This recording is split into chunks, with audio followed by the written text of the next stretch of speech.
কেয়ামতের দিন যাদের পরিণতি হবে অত্যন্ত ভয়াবহ। আবু হুরায়রা রাদিয়াল্লাহু আনহু থেকে বর্ণিত, তিনি বলেন, একবার মহানবী সাল্লাল্লাহু আলাইহি ওয়াসাল্লাম বললেন, তোমরা কি জানো গরিব সম্বলহীন কে? তাঁরা বললেন, আমাদের মধ্যে গরিব হল ওই ব্যক্তি যার কোনো দিরহাম, দিনার ও মালসামানা নেই।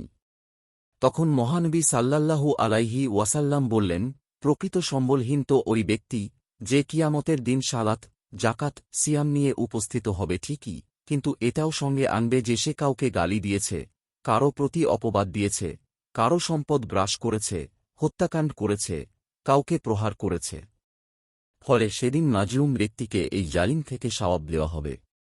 আর যদি সওয়াব শেষ হয়ে যায়, তাহলে মাজলুমের গুনাহ এই জালিমের ওপর চাপিয়ে দেওয়া হবে। অবশেষে তাকে জাহান্নামের অতলে ফেলে দেওয়া হবে। সহিহ মুসলিম হাদিস 6579, মুসনাদে আহমাদ 8029। শিক্ষা ও বিধান। ১. মানুষ সাধারণত অর্থসম্পদহীন ব্যক্তিকে গরিব বা নিঃস্ব মনে করে। কিন্তু ইসলামের দৃষ্টিতে প্রকৃত নিঃস্ব হল সেই ব্যক্তি যে অনেক নেক আমল নিয়ে কিয়ামতের ময়দানে উপস্থিত হবে, কিন্তু মানুষের অধিকার নষ্ট করার কারণে সব সওয়াব হারিয়ে ফেলবে। ২. নামাজ, রোজা, জাকাত ইত্যাদি মহান ইবাদত হলেও মানুষের প্রতি জুলুম করলে এসব আমল বিপদের কারণ হতে পারে। তাই ইবাদতের পাশাপাশি চরিত্র ও আচরণও শুদ্ধ হওয়া জরুরি। ৩. আল্লাহ তাআলা নিজের হক ক্ষমা করতে পারেন, কিন্তু বান্দার হক আদায় না করে ক্ষমা পাওয়া কঠিন। এজন্য মানুষের অধিকার নষ্ট করা থেকে সর্বদা সতর্ক থাকতে হবে। ৪. কারো সম্মানহানি করা, গালি দেওয়া, অপবাদ দেওয়া বা কুৎসা রটানো কিয়ামতের দিন কঠিন ক্ষতির কারণ হবে। ৫. অন্যের সম্পদ আত্মসাৎ করা কবিরা গুনাহ। প্রতারণা, ঘুষ, সুদ, জবরদখল, আত্মসাৎ বা অন্যের হক নষ্ট করা আখিরাতে ভয়াবহ পরিণতি ডেকে আনবে।